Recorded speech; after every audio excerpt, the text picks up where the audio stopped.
En 1927, 3 mineros desaparecieron en la mina San Jerónimo, en el norte de Chile. Cuando los encontraron estaban vivos, pero juraban haber estado perdidos durante 11 días. Solo habían pasado 4 horas, y todos insistían en lo mismo. Habían entrado a un túnel que no figuraba en ningún mapa. Un túnel que, según los planos oficiales de la compañía minera, jamás fue excavado. Esto es lo que encontramos en los archivos sellados de la mina San Jerónimo. Y lo que descubrimos no tiene explicación. La mina San Jerónimo fue inaugurada en 1903, en la región de Antofagasta, Chile. Durante 25 años fue una de las minas de cobre más productivas de Sudamérica. Empleaba a más de 200 hombres que descendían cada día a las profundidades de la tierra, arrancando mineral de las vetas que serpenteaban por las entrañas de la montaña. Las condiciones eran duras. El calor en los niveles inferiores alcanzaba temperaturas insoportables. El polvo de cobre se adhería a los pulmones de los trabajadores. Muchos morían jóvenes, pero el trabajo era estable, y en aquellos años eso era suficiente. La mina tenía 7 niveles principales, cada uno conectado por pozos verticales y túneles horizontales que se extendían como venas bajo la superficie. Los mapas de la compañía eran precisos. Cada túnel, cada galería, cada pozo estaba documentado con detalle militar. Tenían que estarlo. La seguridad dependía de eso. Un error en los mapas podía significar que un grupo de mineros se perdiera en la oscuridad. O peor, que quedaran atrapados tras un derrumbe sin que nadie supiera dónde buscarlos. Pero en marzo de 1927, la compañía cerró el nivel inferior de la mina sin dar explicaciones. Oficialmente, por inestabilidad estructural. Extraoficialmente, por algo que nunca fue registrado en los documentos públicos. Hasta ahora. Conseguimos acceso a los archivos internos de la compañía, guardados en un depósito privado en Santiago. Dentro había informes escritos a mano, testimonios de trabajadores y mapas contradictorios. Todos apuntaban a lo mismo. Algo estaba mal en el nivel 5. Algo que los ingenieros no podían explicar. Algo que los mineros sentían cada vez que descendían. Todo comenzó el 14 de marzo de 1927. 3 mineros, Esteban Rojas, Manuel Ortiz y Tomás Guzmán, descendieron al nivel 5 para inspeccionar una veta nueva que había sido descubierta la semana anterior. Según el capataz, debían regresar en 2 horas. Era un trabajo rutinario. Bajar, revisar la calidad del mineral, marcar las áreas prometedoras y subir. No regresaron. A las 6 de la tarde, el capataz comenzó a preocuparse. Envió a otro grupo al nivel 5 para buscarlos. Revisaron cada túnel, cada galería lateral, cada pozo de ventilación. Gritaron sus nombres. El eco rebotaba en las paredes de piedra, pero no había respuesta. Nada. A las 10 de la noche ampliaron la búsqueda al nivel 4 y al nivel 6. Pensaron que quizás se habían confundido de nivel, que habían tomado un pozo equivocado en la oscuridad. Pero tampoco estaban ahí. Finalmente, a las 10:47 p.m., los 3 hombres aparecieron caminando desde el túnel principal del nivel 5. Estaban sucios, cubiertos de polvo de roca, con las ropas rasgadas y las manos sangrando. Sus lámparas de carburo estaban apagadas. Caminaban despacio, como si cada paso les costara un esfuerzo sobrehumano. Cuando el capataz corrió hacia ellos y les preguntó dónde diablos habían estado, Esteban Rojas lo miró con ojos vidriosos y dijo con voz ronca: «Estuvimos en el túnel del fondo, el que va hacia el este». El capataz frunció el ceño. Sacó el mapa del nivel 5 que siempre llevaba consigo. Lo desplegó bajo la luz de su lámpara y recorrió cada línea con el dedo. No había ningún túnel hacia el este. Los únicos túneles en esa dirección habían sido sellados hacía años tras un derrumbe menor. «No hay ningún túnel hacia el este», le dijo al minero. Pero Rojas insistió. «Sí lo hay. Lo vimos, entramos. Según el testimonio de Esteban Rojas, escrito 3 días después del incidente, bajo petición expresa de la compañía, él y sus compañeros entraron al nivel 5 a las 4:15 p.m. Todo estaba normal. La temperatura era alta, como siempre en ese nivel. El aire olía a pólvora residual de las voladuras del día anterior y a sudor rancio. Siguieron por el túnel principal hasta llegar a la veta marcada en el mapa. Revisaron la roca. Era buena, rica en cobre. Manuel tomó notas en su libreta mientras Tomás marcaba la pared con tiza blanca. Trabajaron en silencio durante 20 minutos. Luego, cuando giraron para regresar al pozo principal, vieron algo que no estaba antes. Una entrada, un túnel lateral que se abría en la pared derecha del pasillo. Rojas juró que habían pasado por ese mismo lugar al entrar, y no había nada ahí, solo pared sólida. Pero ahora había un túnel, angosto. Las paredes eran más oscuras que el resto de la mina. No reflejaban la luz de sus lámparas de carburo. Era como si la piedra absorbiera la luz en lugar de rebotarla. Manuel dijo que no entraran. Dijo que algo no estaba bien, que ese túnel no debería estar ahí. Pero había una corriente de aire frío saliendo de la entrada. Aire limpio, fresco. En una mina donde el aire siempre era pesado y viciado, eso era extraño. Pensaron que quizás conectaba con la superficie, que tal vez era una grieta natural que los ingenieros no habían detectado. Esteban tomó la decisión. Entraron. El túnel era estrecho. Tenían que caminar en fila india. Las paredes rozaban sus hombros. Esteban iba adelante con su lámpara en alto. Manuel iba en el medio. Tomás cerraba la marcha. Después de los primeros metros, Esteban notó algo extraño. Las paredes del túnel no tenían marcas de herramientas. En toda la mina, cada centímetro de roca había sido excavado con picos, martillos y dinamita. Las paredes siempre mostraban las huellas del trabajo humano. Pero este túnel era diferente. Las paredes eran lisas, casi pulidas, como si hubieran sido erosionadas por agua durante siglos. Pero no había humedad, solo ese aire frío y seco que seguía fluyendo desde el fondo, y el olor. Rojas lo describe en su testimonio como algo difícil de explicar. No era el olor habitual de la mina, no era azufre, ni pólvora, ni sudor.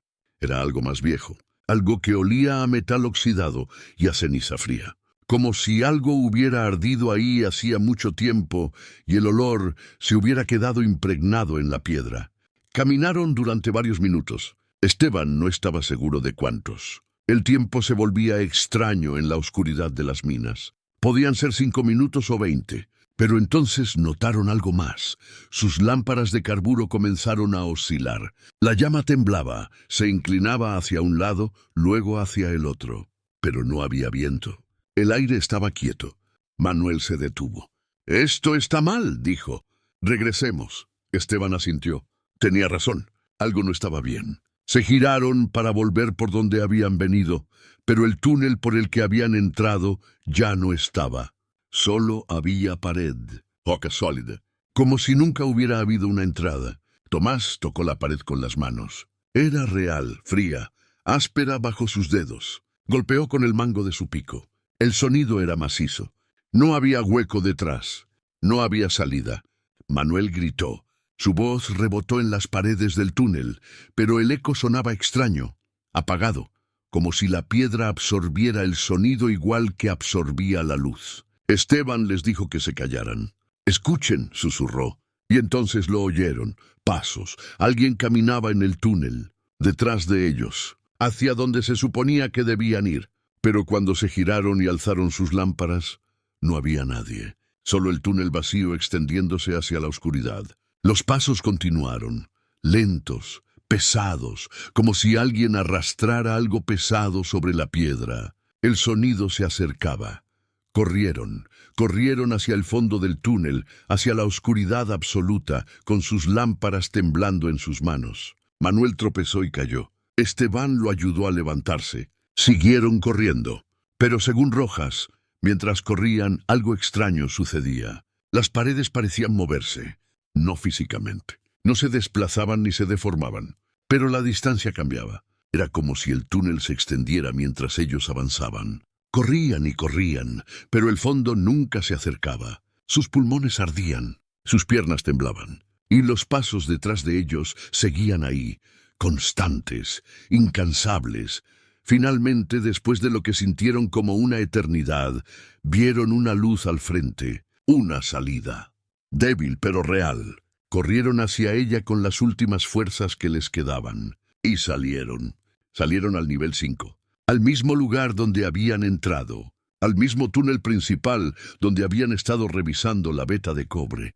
Pero algo estaba mal. Sus lámparas estaban apagadas. No recordaban cuándo se habían apagado. Sus cantimploras estaban vacías. Tenían hambre, un hambre profunda que les retorcía el estómago. Cuando llegaron a la superficie y el capataz les preguntó cuánto tiempo habían estado adentro, los tres respondieron lo mismo. 11 días. Dijeron que habían caminado durante días enteros en ese túnel, que habían intentado encontrar la salida una y otra vez, que habían dormido en el suelo de piedra, temblando de frío, que habían terminado su agua el 3er día y su comida el 5º, que el hambre se había vuelto insoportable. Pero los relojes del capataz y los registros de la compañía indicaban que solo habían pasado 4 horas y 32 minutos desde que descendieron al nivel 5. La compañía minera envió un equipo de inspección al nivel 5 al día siguiente. 4 hombres, incluyendo a un ingeniero de Santiago, que había diseñado parte de las expansiones de la mina, buscaron el túnel que Rojas y sus compañeros describieron.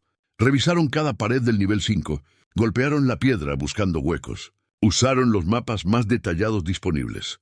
No encontraron nada, no había ningún túnel hacia el este, no había ninguna entrada oculta, solo las galerías que siempre habían estado ahí. Pero encontraron algo más. En el suelo del túnel principal, justo en el lugar donde Rojas señaló que había visto la entrada, había marcas de desgaste en la piedra, marcas profundas, como surcos excavados por algo pesado que hubiera sido arrastrado repetidamente por ese lugar durante años. ¿Décadas incluso? El ingeniero las examinó con atención. No eran naturales, algo las había causado. Pero no había herramientas en la mina capaces de dejar marcas así en roca tan dura. Y en una de las paredes cercanas, a medio metro de altura, grabado con algo filoso, había un mensaje. Estaba escrito en español, pero con una caligrafía antigua. Las letras eran irregulares, como si quien las escribió lo hubiera hecho con prisa o con mano temblorosa. El mensaje decía: «No regresen por lo que dejaron». El ingeniero copió las palabras en su libreta. Más tarde, en Santiago, un experto en caligrafía examinó la copia. Según su análisis, la inscripción tenía al menos 50 años de antigüedad. Quizás más. La erosión de los bordes de las letras y el estilo de escritura coincidían con textos de mediados del siglo XIX. Pero la mina San Jerónimo había sido inaugurada en 1903, 24 años antes del incidente. No tenía sentido, a menos que hubiera existido alguna excavación anterior en ese lugar. Algo no registrado, algo olvidado. Durante las siguientes 2 semanas, otros trabajadores reportaron eventos extraños en el nivel 5. Un minero llamado Carlos Méndez reportó que sus herramientas habían desaparecido. Las había dejado junto a su área de trabajo mientras iba a buscar más dinamita. Cuando regresó, 5 minutos después, no estaban. Las buscó por todo el túnel, nada. Al día siguiente las encontró en el mismo lugar donde las había dejado originalmente, como si nunca se hubieran movido. Otro trabajador, Pedro Vargas, reportó haber escuchado sonidos de picos golpeando piedra en una sección del nivel 5 donde nadie estaba trabajando ese día. Era domingo. La mina estaba cerrada, excepto por el equipo de mantenimiento, y ellos estaban en el nivel 3. Pedro bajó solo para revisar. Los sonidos se detuvieron en cuanto encendió su lámpara en la entrada del túnel. Pero cuando apagó la luz, los sonidos volvieron, metálicos, rítmicos, como si alguien estuviera trabajando en la oscuridad, y luego estaban los cambios de temperatura. Varios mineros reportaron zonas en el nivel 5 que se volvían inexplicablemente frías durante minutos y luego regresaban a la temperatura normal. No eran corrientes de aire, el aire estaba quieto, pero la temperatura bajaba tanto que podían ver su aliento condensarse frente a sus rostros. En una mina donde la temperatura promedio era de 35 grados Celsius, eso era imposible. Un minero dijo que sintió como si alguien hubiera abierto una puerta a un refrigerador gigante. El frío era denso, pesado, y luego desaparecía tan repentinamente como había llegado. El 29 de marzo, un minero llamado Ricardo Salinas reportó haber visto una entrada nueva en el nivel 5. Estaba trabajando cerca de la veta norte cuando notó un túnel lateral que no había visto antes. Juró que había pasado por ese lugar docenas de veces, pero ahora había una entrada, oscura, profunda. Dejó sus herramientas y subió corriendo para avisar al capataz. Bajaron juntos 15 minutos después. El capataz llevaba el mapa. Llegaron al lugar que Salinas había indicado. No había nada, solo pared sólida. El capataz lo miró con desconfianza. ¿Estás seguro de que fue aquí? Salinas asintió con vehemencia. Estaba ahí hace 10 minutos. Lo juro por mi familia. El capataz anotó el incidente en su reporte, pero no tomó más medidas. Pensó que Salinas estaba exhausto, que había visto sombras donde no las había, que la mente le había jugado una mala pasada en la oscuridad. 2 días después, Ricardo Salinas desapareció durante su turno. Sus compañeros dijeron que estaba trabajando en su área asignada en el nivel 5. Fueron a buscar agua. Cuando regresaron 20 minutos después, Salinas no estaba. Buscaron por todo el nivel. Gritaron su nombre. Revisaron los túneles adyacentes. Nada. Finalmente, 6 horas más tarde, lo encontraron inconsciente en el nivel 3. Estaba tirado en el suelo de un túnel lateral, con las ropas sucias y la cara pálida. No tenía heridas visibles. Lo llevaron a la superficie. El médico de la compañía lo examinó. Pulso débil, temperatura corporal baja, deshidratación leve, pero nada que explicara su estado. Cuando despertó, horas más tarde, no recordaba nada. No recordaba cómo había llegado al nivel 3. No recordaba haber caminado por los túneles. Solo recordaba estar trabajando en el nivel 5 y luego nada, un vacío. Pero repetía una frase una y otra vez, como si fuera lo único que pudiera articular. El túnel se mueve. El 8 de abril de 1927, la compañía decidió sellar el nivel 5 de forma permanente. La decisión vino directamente de la oficina central en Santiago. No hubo explicaciones detalladas, solo una orden: sellar el nivel 5 con concreto reforzado y reasignar a todos los trabajadores a otros niveles. Pero antes de hacerlo, enviaron un último equipo de 3 hombres para recuperar herramientas y equipos valiosos que habían quedado en las galerías inferiores. Uno de ellos era Esteban Rojas, el mismo minero que había entrado al túnel desconocido 3 semanas antes. Rojas llevaba un diario personal, un cuaderno pequeño con tapas de cuero, donde escribía sus pensamientos y experiencias. Nunca fue entregado a la compañía. Permaneció en su familia durante décadas. Su nieto, un hombre mayor que vive en Antofagasta, nos permitió fotografiarlo cuando le explicamos que estábamos investigando la historia de la mina. Las páginas estaban amarillentas. La tinta se había desvanecido en algunos lugares. Pero la última entrada era legible. Estaba fechada el 8 de abril de 1927. Decía lo siguiente: sé que el túnel sigue ahí. Lo siento. Cada vez que bajo, siento que algo me observa desde la oscuridad. Algo que espera. No sé qué es. Pero está ahí. Los otros no lo sienten o no quieren admitirlo. Pero yo sí. Hoy voy a buscarlo. Voy a entrar otra vez. Necesito saber qué hay al fondo. Necesito saber por qué nos dejó salir. ¿Por qué nos permitió regresar? No creo que haya sido casualidad. Creo que algo quería que volviéramos. Y creo que ahora me está llamando. Rojas descendió al nivel 5 a las 13:00 p.m. acompañado de los otros 2 trabajadores. Según los registros de la compañía, los tres regresaron a la superficie a las 5:30 p.m. con las herramientas y equipos recuperados. Pero cuando Rojas salió del pozo, no habló con nadie. No miró a nadie. Subió a la superficie con la mirada fija en el suelo. Dejó sus herramientas en el almacén y caminó directamente hacia su casa en el campamento minero. Cerró la puerta. No respondió cuando sus compañeros tocaron para preguntar si estaba bien. No salió para la cena comunal. Se encerró. Su esposa, María Rojas, escribió una carta al capataz una semana después. La carta fue encontrada en los archivos de la compañía. Está escrita con letra temblorosa y tiene manchas de lo que parece ser lágrimas. Dice: «Estimado señor capataz, le escribo para informarle que mi esposo Esteban ya no puede trabajar en la mina. No es el mismo hombre que era. Desde que regresó del nivel 5 hace una semana no habla. Apenas come. Solo se sienta frente a la ventana y mira hacia las montañas. No duerme bien. Lo escucho levantarse en la madrugada y caminar por la casa. Anoche lo escuché hablar en sueños. Decía cosas extrañas. Decía: el túnel no termina. Sigue hacia abajo. Siempre hacia abajo. Y hay algo al final. Algo que espera. No sé qué le pasó ahí abajo. Pero no es mi esposo. Es otra persona.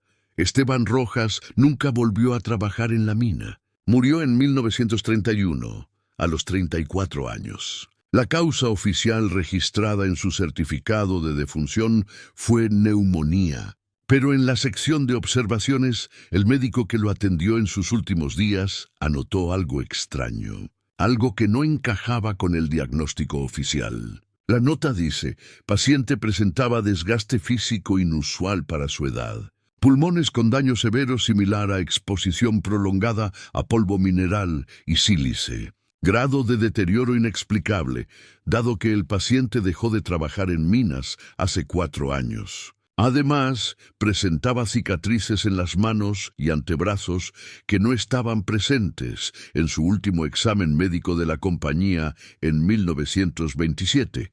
Cicatrices profundas, como si hubiera estado arañando piedra con las manos. Desnudas durante periodos prolongados. El nivel 5 de la mina San Jerónimo fue sellado con concreto en abril de 1927 toneladas de concreto reforzado fueron vertidas en los pozos de acceso. La compañía cerró definitivamente la mina en 1932 debido a la caída de los precios del cobre durante la Gran Depresión. Las instalaciones fueron abandonadas. Los edificios se deterioraron. Las vías del tren que transportaba el mineral se oxidaron. La naturaleza comenzó a reclamar el lugar. Durante décadas, la mina San Jerónimo fue olvidada. Solo los habitantes más viejos de los pueblos cercanos recordaban las historias y no hablaban de ellas.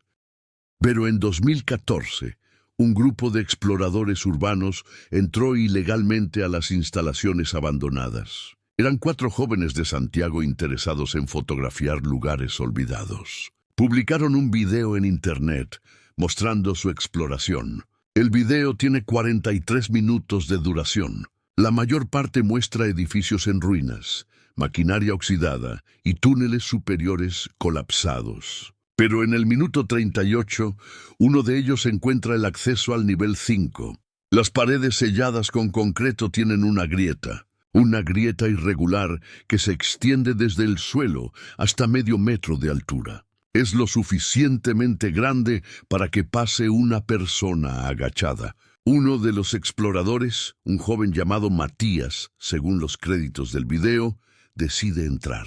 Los otros intentan detenerlo. Dicen que es peligroso, que el concreto podría colapsar. Pero Matías insiste. Enciende su linterna y se arrastra por la grieta. El video muestra su perspectiva desde una cámara montada en su cabeza. El túnel más allá del concreto sellado está oscuro.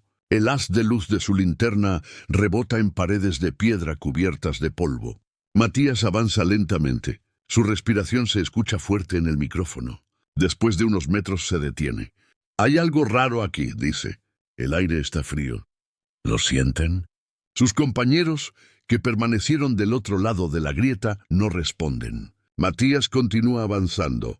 Entonces su linterna ilumina algo en la pared, marcas, arañazos profundos en la piedra, como si alguien hubiera raspado la pared con las uñas. Matías se acerca, pasa los dedos por los surcos. Esto es reciente, murmura. La piedra todavía está... La cámara tiembla. Matías se gira bruscamente. Su linterna ilumina el túnel detrás de él, vacío. Pero entonces se escucha algo. Pasos, lentos, pesados, como si alguien arrastrara algo sobre la piedra, exactamente como los mineros describieron en 1927. Matías retrocede rápidamente. Me voy ahora. Se arrastra de vuelta por la grieta, sale. Sus compañeros lo ayudan a ponerse de pie. La cámara se apaga. El video termina. El video tiene fecha del 14 de marzo de 2014.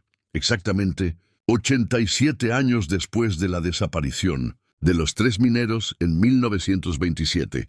Intentamos contactar a los exploradores. Enviamos mensajes a través de la plataforma donde publicaron el video. No respondieron. Buscamos sus perfiles en redes sociales. 2 de ellos todavía están activos. Publican fotografías y comentarios regularmente. Pero no mencionan la mina San Jerónimo. Cuando les enviamos mensajes directos preguntando sobre la exploración, no respondieron. El tercero, una mujer llamada Carla, eliminó todas sus cuentas poco después de que el video fuera publicado. No encontramos forma de contactarla. Pero Matías, el que entró al nivel 5, publicó un mensaje en su perfil 2 semanas después de la exploración. El mensaje decía, nunca debimos entrar. El túnel sigue ahí, y ahora sé dónde lleva. Sé que hay al final. Y ojalá no lo supiera. No volvió a publicar nada después de eso. Su última actividad registrada en la plataforma fue el 29 de marzo de 2014. 3 años después, su cuenta fue marcada como inactiva. Hay algo en la mina San Jerónimo que nunca fue registrado en los mapas. Algo que los ingenieros no construyeron. Algo que estaba ahí antes de que la mina fuera excavada. Antes de que los primeros hombres descendieran con sus picos y lámparas. Algo que se mueve. Algo que espera en la oscuridad. Los testimonios de 1927 coinciden con lo que se escucha en el video de 2014. Los mismos pasos. El mismo aire frío. Las mismas marcas en las paredes. Y si todos esos testimonios son ciertos, si todas esas personas no estaban mintiendo ni alucinando, entonces ese túnel todavía está ahí, moviéndose, cambiando, esperando a que alguien más entre. Y cuando entran, el túnel decide si los deja salir o si los mantiene. 11 días que se sienten como 4 horas, o 4 horas que se sienten como 11 días. Tiempo que se retuerce y se rompe en la oscuridad bajo tierra. Y algo al final, algo que Esteban Rojas vio en su última visita al nivel 5. Algo que lo cambió. Algo que lo persiguió hasta su muerte 4 años después. Los archivos de la compañía nunca revelaron qué sucedió realmente en el nivel 5. ¿Por qué fue sellado con tanta urgencia? ¿Por qué los ingenieros que inspeccionaron el lugar nunca hablaron públicamente de lo que encontraron? Pero las evidencias están ahí, en los testimonios, en las cartas, en el diario de Rojas, en el video de 2014, todas apuntando a lo mismo, a un túnel que no debería existir, a un lugar que desafía la lógica y las leyes físicas, algo que sigue ahí, bajo toneladas de concreto y piedra, esperando. La mina San Jerónimo sigue ahí, abandonada, sellada, pero no vacía. Nunca estuvo vacía. Suscríbete para el siguiente caso.